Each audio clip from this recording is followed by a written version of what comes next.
Hello, it is another Monday, and of course, it is In Conversation. My name is Bongani Mncube, and today I'm joined by two guests from the Center of Neurodiversity. Of course, I have a person who's no stranger to the show, Dr. Lucia, and Miss Lillian, who's a mother of a child with neurodiversity. Well, ladies, welcome to the show. Thank you, Bongani. Thank you, Bongani. Yes. It is, of course, Dr. Lucia. You're no stranger to the show, but can you kindly reintroduce yourself to our audience? Okay, thank you so much. Good morning, Yes. audience. My name is Dr. Lucia Munongi. I'm stationed at Soweto campus, UJ, and I am in the Department of Educational Psychology. And I'm also part of the Center for Neurodiversity, which is at Soweto campus. And I'm a senior lecturer there, and we work with students who are studying to be teachers. Thank Interesting. you. Yes. Miss Lillian? Thank you. My name is Lillian Munwe, a teacher by profession, but I've left teaching. I'm now working in the logistics industry. A mature and God-fearing woman, and also a mother of a 26-year-old girl. Wow. Okay, so I'm chilling with teachers today. It's going to be a good one. I'm going to be learning a lot in this interview. Well, Dr. Lisha, I'd like to start with you. Well, you are closely tied to the Center for Neurodiversity. Could you elaborate to us your role to our today's discussion, which is neurodiversity? Right. This week we are celebrating Neurodiversity Week. So basically we are trying to give awareness to the society about neurodiversity. And at UJ Soweto campus, we launched a Center for Neurodiversity, which is actually a national hub, one of its kind in Africa, I can say that, and one of its kind as well in South Africa. So the Neurodiversity Center deals with children and parents and caregivers. And these children are diagnosed with neurodiversity. So we are there to assist with educating them, with support as well in terms of therapy. So basically we have got systems that we have put in place and that we are still putting in place, because we launched this project not so long ago, about almost 2 years ago.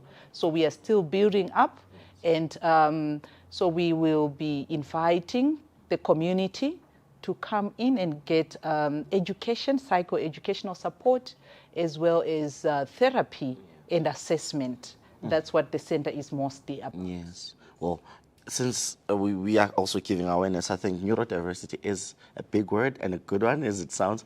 Can we start by maybe defining it now, in layman's terms, for a person who's watching to know what are we talking about today? Okay, so basically when we talk about neurodiversity, we are talking of disabilities that are related to the neuro, which has something to do with the brain mostly. So I can give example of autism, dyslexia, dysgraphia, and all those disabilities or challenges that people have, which have to do with the brain. Yes. Yes. Well, Ms. Lillian, this is where I'd like to bring you in to share your views with the diagnosis of your child with neurodiversity.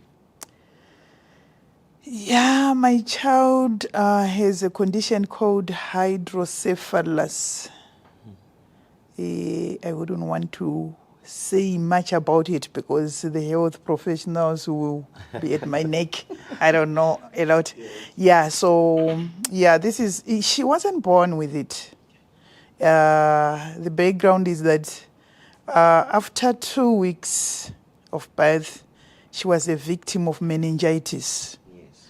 Yeah, which we learned after we had gone to the pediatrician, did the tests, and then they said, no, this is meningitis. Yes, she was admitted. It was treated successively. Yeah, she healed from that one. But then after the treatment, they said, no, we have to do some tests and some examinations. That's when they said, no, this child has developed this condition. that is called hydrocephalus. And they said it was blockage of fluid, the tubes that moves fluid around the body to the brain. So the head started to grow big. Yeah, and it went on and on and on.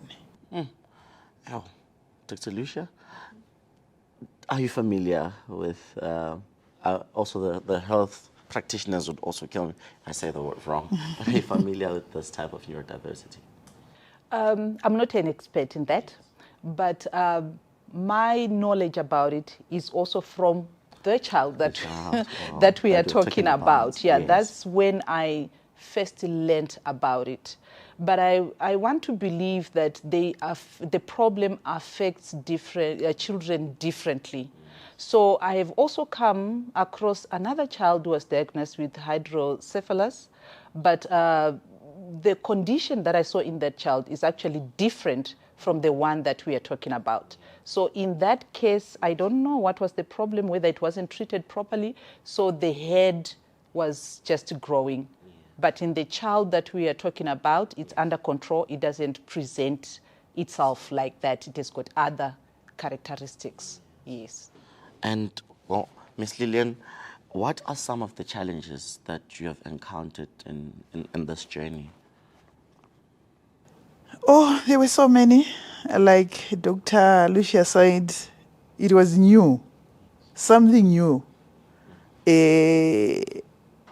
Uncertainty, fear.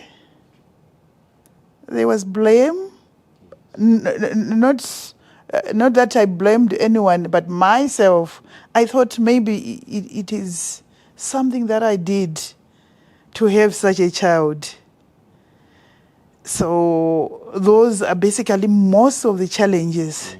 And obviously financial challenges, because this is a child that requires you to go an extra mile. It's not just caring for a child, but a special child who requires this and that and that and that, and you can't meet all the demands. Yeah. What are some of the support services that you guys have received in the process? Yeah, support was there.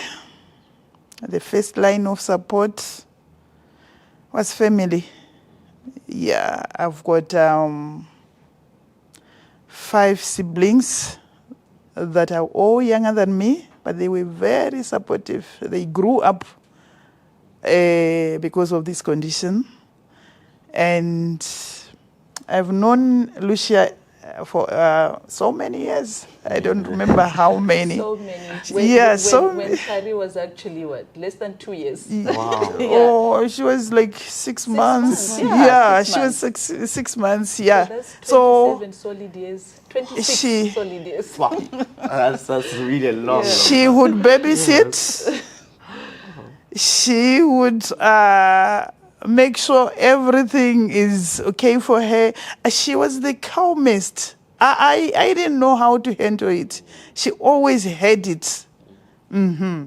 So friends, colleagues, and I was telling her one kind of gesture that I always remember. I was a high school teacher. Yes. When we were teaching together.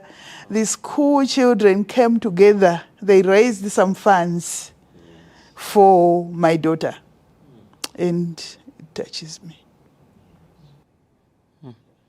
Well, Dr. Lucia, you've been part of Tara's life for most of the years as well. What impact did that give to you for actually being part of even the Center for Neurodiversity, the compassion, the love and the care? Yeah, quite a lot. And from what I can remember, we had so many incidences with this child. And it has taught me also a lot of things about children with neurodiversity. By then, I hadn't been educated in the field of these disabilities. So probably what she's saying, I had it all. I don't know where it came from. Maybe it just innate. came naturally. Yeah, it just came naturally. So I think now that I have got knowledge about neurodiversity, probably I could have done it better during those days. But maybe I came in seeing the challenges that were there on my friend. So I just naturally stepped in to say, okay, how can I help? And this is what we are trying to do with the center. Like, how can we help? Because we know probably most of the parents who have got these children, they don't know how to handle these situations because of lack of knowledge, because of lack of exposure, most of them as well. It's a new thing to them. So the role is just how can we help? Yes. Oh, Miss Lillian, how did the diagnosis impact or affect Tari in a social perspective? There was change of behavior? How was she in terms of socializing and being with friends probably and just being herself, the Tari that you know? Yeah, the thing is, this came at a very early age. She didn't know what was happening at first. But then when she became, especially when she started going to school, she noticed that she was different from others. And I had incidences with, I actually had to remove her from one school where she started at grade 1. You know, at first, I never knew this diagnosis is going to affect her academically. I thought it's one of those illnesses. It was probably lack of knowledge. And I don't remember knowing Google that time. So It made it worse. yeah, so yeah, she was like stigmatized, especially by I remember getting very angry with one of these teachers. They didn't understand. What they would say about her is not anything a parent can take. And even the child, as much as she's got challenges, she's someone who was aware of herself. And then she would report, so-and-so did this to me. The teacher said this to me. What kind of child are you? You know, it didn't go well. So it affected her. At some point, you would see her sort of withdrawing from others. She sees others playing. Probably she would tell herself that, no, I'm not good enough to be with them. Mm-hmm. Dr. Lucia, this is, listening to Tari's story, this is where we spoke about our last episode about it takes a society to raise a child. So in that society now, to an extent, of course, because of lack of knowledge, turns their back on a child that we're supposed to be caring from. What do we do in such cases? What is the advice to society? Like I mentioned again the last time, we need to educate our society. There is a lot of knowledge deficiency. We are talking of probably 24 years ago when this was happening. And we would expect that by now, 2 decades later, society has improved in their knowledge. But we still experience these challenges. And if we do not educate our society, it will continue. And it will continue to kind of destroy our children who've got neurodiversity. And the kind of child that we are talking about is very intelligent. We were just discussing on our way here that, can you believe it? Yesterday I called her and we were talking. Yes. And I don't know, the conversation led to one of the things that really amazed me, because she did her grade 7 maybe in 2013, right?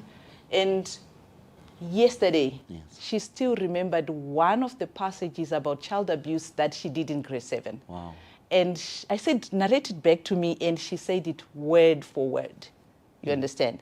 So these children can be educated. And if we can educate such children, why can't we educate our society? Indeed. And that passage talks about basically children are being abused, who abuses them, and what do you do when you are abused? And if they can understand, if they can be taught, society can also be taught.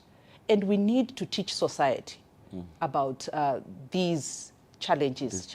And I think the biggest thing that we need to teach society is to support, not just to observe from a distance or to blame or to say it's not me, therefore. I could have done that in this case. But my coming in with the little that I did meant a lot to the mom. So if, for example, we need people who can come forth and assist neighbors and assist colleagues and help them to calm down, because it's not just the child who is affected, it's also the parents, it's also those people close to the child, so they also need support. So society should start researching. Like she said, now we have Google. People should just be pro, you know, seeking education, seeking information in that regard. And it is indeed a global village now. Information is all over. Exactly. Indeed. Well, Miss Lillian, now in terms of life, where is Tari? What are the goals? What is the vision? How is she now? Yeah, Tari and I, we're doing fine. She's doing well, though, yeah, the condition is a lifelong condition. I forgot to tell you that they did some surgeries and then they inserted some shunt that drains fluid in her body so that it doesn't accumulate in the brain. So given that, we always in and out of doctors, but she is doing well, by God's grace. And yeah, her former schooling ended in grade 7. Yes. I'm glad she can communicate. Yes. You heard her. Yeah, she can communicate. Yes. And she does understand. Yes. The major problem is memory loss. But whatever she embarks on, and especially if she likes it, it sticks. Yeah. Right now, she was telling me she made an order. She's doing some beading. Yes. Yeah. I was supposed to deliver the beads to her from her, Yes. but I forgot. So this is where she is. Yes. Yeah. Wow. That is where actually I wanted to take it with Dr. Lucia here. Dr. Lucia, what are some of the remarkable qualities that you have seen from neurodiverse children? Of course, Tari is doing beads. It's amazing work. It's creative. It's amazing work already. Yeah. So we have got certain terminology that we use in our department. Yes. Right. I use disability for the sake of the probably society who might not understand this, but we are selling this terminology, this new terminology. We don't want to call it disability. Yes. This ability. You understand? Yes. So, you know, for me, Tari is a normal child. Yes. I don't know what the mom is talking about. She can do anything. Indeed. For example, whenever we have a conversation, I ask her, what are you doing? She will tell me, oh, I'm doing house chores. Yeah. You understand? She can do that. Yesterday when I called her, she was watching TV. And I said, you're watching TV at this time? She said, yeah, I'm done with the chores. You understand? Yeah. So how are you going to spend your day? Okay, I can do my beads or I can do other things. She is independent. Yes. To a very great extent. And also, what I can actually say is that because she has managed to go through formal education, yes. Like what the mom says, she can write, yes. She can speak fluent English, she can converse in other languages as well, her mother tongue. She can be taught something. And bead making is not the first thing that she has done in life. She has also been involved in at Hamlet School, where they were doing the packaging for cell phones, apparently. She can do that. And you know what? Because that kind of job was too easy for her. She would always tell me, Aunt Lucy, this job, you always do the same thing every day. You know, she's a person who wants something challenging. So we shouldn't really undermine them and say, oh, okay, because they are like this, then we cannot teach them certain skills. So we need to expose them to as many things as possible so that they can have a variety of what they can do in life. Yes. And indeed, for me, it literally takes me back to that episode of ours, alternatives to formal education. You know, it doesn't end with just school. There are other means, entrepreneurs. Already now, she owes you bids. You must collect the bids. Yes, definitely. Definitely. Yes, she is a creative. Well, Ms. Lillian, I also want to find out, of course, we touched on it in the beginning, the support structures that you have had in raising Tari, actually. I just want to, of course, the family, outside the family, are there organizations that you've been working with, of course, with Dr. Lucia and the Center for Neurodiversity? Not really any I can touch on, except, you know, these social media groups, because, my daughter also developed epilepsy. She is epileptic. So I'm part of a group. I'm in a group, but this is just a virtual group. But it's quite helpful because we discuss, the parents, the caregivers, we discuss.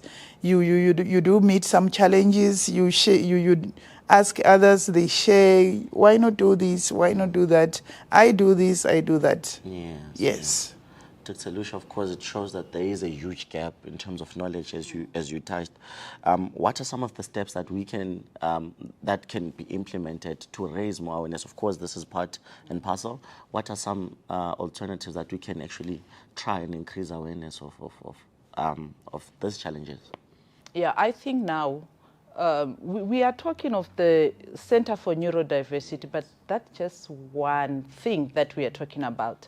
If we think of really reaching out to the community, I think we need to do more than that. And at the Center of Neurodiversity, we have been brainstorming on how we can increase our awareness, because having that giant sitting in Soweto campus might not reach out enough to parents, even in Soweto. Because we were also discussing the other day, a person who lives further down, UJ Soweto campus, might not get a direct taxi from that place to Soweto campus. They might need to go to town, then to Bara, then to the center, which is also financially heavy on the community. So we are thinking of going out into the community. That is our aim. We are thinking of building the center bigger to that extent. We are actually looking for donations for those mobile buses, where we can take this knowledge now and this support into the community. And yes, I know this can involve a lot of things. We need personnel, we need permanent staff that can do this. But I think that is one of the ways that we can do. And also, I am just appealing to the government or even those donors and probably NGOs, companies who want to give back to society. This is an opportunity. We need more centers of this nature to be opened to those public places where the ordinary citizens can reach out. Maybe clinics, maybe also in our special schools, because that's where these children are housed. Yes, we have some schools that have got such facilities. But come to think of it, even their school fees, they are exorbitant, and only a few can afford them. I know of one school around here in Johannesburg, which has got all these facilities that we are putting up at Soweto, but I was talking to one of the teachers, and they were even telling me about the long waiting list of parents who can afford, but there's no space in the school. So to reach out now to those children, to those parents, we need to have more facilities and go out and meet the parents where they are and meet the children where they are. Indeed, indeed. And Ms. Lillian, also, as a parent, from a mother's perspective, what else could be the solution? What would you like to see happening? Or a mother who's also in a similar situation, what assistance would she need? Or what should be available, or at least? Yeah, I think we need to involve ourselves at a community and societal level. People should not just leave the parents, the caregivers. It must not be one person's child, especially because this child comes with all sorts of challenges. I would propose a situation whereby the community comes together, because even you who doesn't have a child with such a challenge, you can have bright ideas to share with me, and that can take us a long way. Yeah, not like in material resources, but that the sharing of ideas, that's what we're talking about here. Mm-hmm. Well, Dr. Lucia, speaking on solutions and attempts to try and raise awareness, of course, the VC launched a scholarship for neurodiversity studies. And can you also touch on that and its potential impact in terms of societal awareness and actually improving society at large? All right. So I think it was a week or so ago when the VC, Professor Mpedi, launched the Mpedi Family Bursary. So he is sponsoring 4 students, master's students, who are specifically dedicating their studies to the study of neurodiversity. And as some people may be aware, Prof. Mpedi has got a son who is also neurodiversity. So, and he's using his personal funds to sponsor that. And the bursary is to the tune of 250,000. So the other 50,000 from that amount has been dedicated to buying tests, because we need tests that we use at the center to assess the children, to see where they are in terms of the disability and how they can be assisted. So we need more of those people. We need more of that. And research is one other thing that is very important in this program. Because if we don't know what is happening with these children, then we cannot be able to know them. So our kind of research that we are doing is focused on different aspects of neurodiversity. We want to investigate attitudes of people in society, and if we know their attitudes, we know what programs we can put in place, maybe to support people to develop positive attitudes. We are also looking probably at experiences of parents like Lillian, of children themselves, and when we have such research knowledge, then we can always then go ahead and put programs that are there to support. We are also going to look at, to assess, to do need analysis, and all that comes from research. So, yeah, we are open to donations. To donations. Yes, we are open to donations. Yes. So finance is always the biggest struggle. Yes. So, yeah, and data, of course, I think getting data from the parents, and data is everything, you know. So cookies at Google. It is. Yeah, so, so definitely. Well, close to closing, Ms. Lillian, what message would you like to convey to the community, particularly regarding children with neurodiversity? Yeah, we must learn to understand them. Let's give them the opportunities that we would give to any other child. Let's not shun them. just looking down upon. I've discovered, like Dr. Lucia has said, my daughter is brilliant. Sometimes I say, oh, if she didn't have this condition, where would she be? But because of the challenge that she has, she's very slow. So one would think, oh, she can't do this. No, she can. Just give her the time, give her the opportunity. She will do it. So we need to exercise patience. Let's be patient with these children. Know them, know their needs. We might not know everything, but let's have that quest for knowledge. Yes. Indeed. Dr. Lucia, what would be your message to our viewers on our today's topic? I think my major point is a follow-up on what she is saying. Gone are the days when we say children with any form of disability should be kept in the houses and not be integrated in society. I don't know if we have, I'm saying we because, you know, I started being with Tari from the age of 6 months. Indeed. And we have always been together until today. So if we had decided to keep Tari indoors, what would have become of her?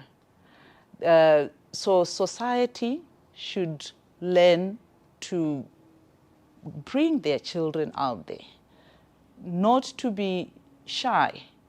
And society as well needs to desist from stigmatizing these children because they are still human. They are loving, they are capable of loving. And you know, when I talk of Tari, I just see the epitome of love. We were discussing with the mom, he says, you know, sometimes it scares her, the way she just loves anyone unconditionally. Yes. So we need to love back. And if you love them back, they feel it. And like what she said, her memory is very selective. So when she just masters something about you, she'll never forget it. So imagine if these children master the evil part of you. That would be trauma for life. And, you know, I remember one incident when she had her surgery. And the day she woke up from, the time she woke up from the surgery, the first thing that the mom was telling me, she did say, where is Auntie Lucy? You see, can you believe? If many people can have that kind of impact in these children, if they can see love all over them, that would be a great step towards the fulfillment of their holistic development in their lives. So let's love them, like what she said. Let's treat them like they are also human, because they are. They have got the right to be loved, just like any other person. Indeed, indeed. And also, where can people reach you in terms of, we've been speaking about donations and anything, should anyone wants to reach out and learn more, where can they reach you, particularly maybe the Center for Neurodiversity? Okay, we have a website on the Center of Neurodiversity. And the Center of Neurodiversity is located at Soweto campus. And currently it's headed by Professor Sefoto. And we have a committee member there. As we develop more and more, we'll try to probably produce even flyers to reach out more to people. But if they call UJ Soweto campus, they'll be directed to the Center for Neurodiversity. Thank you. Well, ladies, thank you so much for today's conversation. Thank you so much. Thank you, Bongani. Yes.